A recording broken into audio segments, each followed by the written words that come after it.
Айсулуу менен Гулира убактысынын көбүн асманда өткөрөт. Бул жолу Бишкектен Ошко сапар алып жатышат. Дайыма жылмайып сүйлөп, жүргүнчүлөрдү сылык тейлеген стюардессаларынын ишинин сыры элге көрүнбөгөн өңүтү баарыбызга кызык болсо керек. Мен деген мисалы эжестеткенде монтип эле жүрчүмүн да, мындай салондо эле мындай күлүп эле.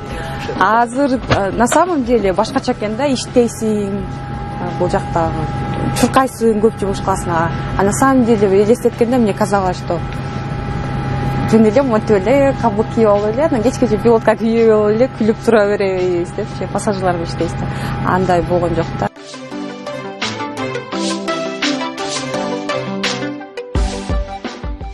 Доктор да болуп кетебиз, кухня кызматкер, психолог да болуш керек да, ар кимдин психологиясын өткөнгө.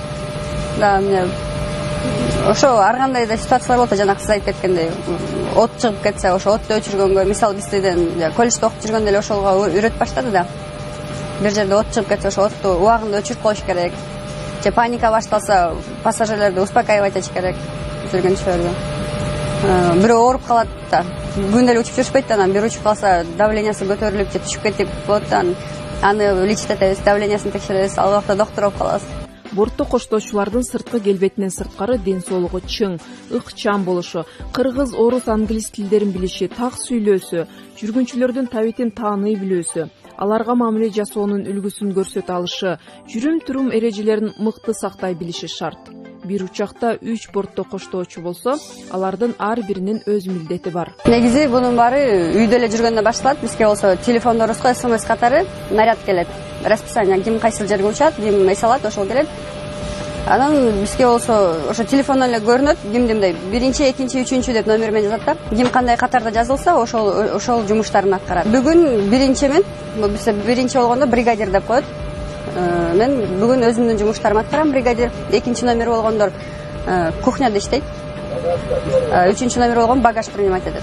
Бригадир болсо каяка учуп бартабыз, саат канча саат учабыз, канча пассажир болот, канча тамакка кабыл алыш керек, ошонун баарын, груз почта барбы, ошонун баарын рейстин алдында биринчи сүйлөшүп алабыз.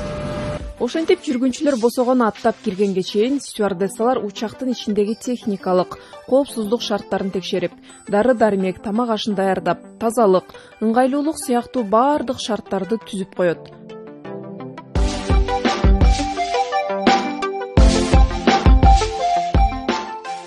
Самолетто билгенде мындай чувствую себя комфортно, аябай жакшы.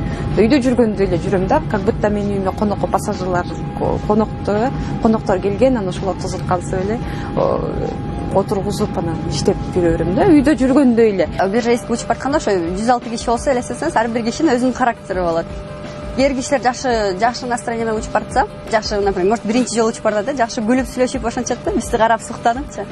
А кээ бирлер болсо, может, үйүнөн же проблема болуп келаткан же бир жака жаман жака учуп бартат, может, баргысы келбеген жерге бартам, мындай настроениясы жаман болуп келет да. Ошентип келгенде анан бизге эле көрсөтүп башташат да. Бирдемке берсең, жактырышпайт, эмне андай берип атасыңар, анан бул жакпайт, жакпайт деп ошо биргенден баштап эле ушинтип башташат да. Но биз анысына карабай баарына бирдей мамиле кылайлык деп, биздики как эме болуп калат го. Профессиональная привычка деп коет го, баарына эле жылмай эле, бүт баарына эле жакшы көрүнгөнгө стараемся да. Кээде досторум тамаша күлүп калышат. Ой, не надо мне твою профессиональную улыбку депчи.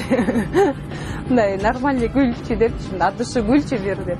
Көнүп каласың да, бул мынтип күлүп атыпчы, анан алар ойлошот да, неестественный болуп, ошо жумушта ушинтип күлүп жүрө берип көнүп калышкан. Не надо мне твою профессиональную улыбку деше берет.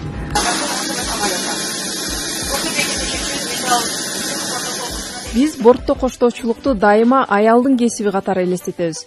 Бирок эркек стюардтар да бар.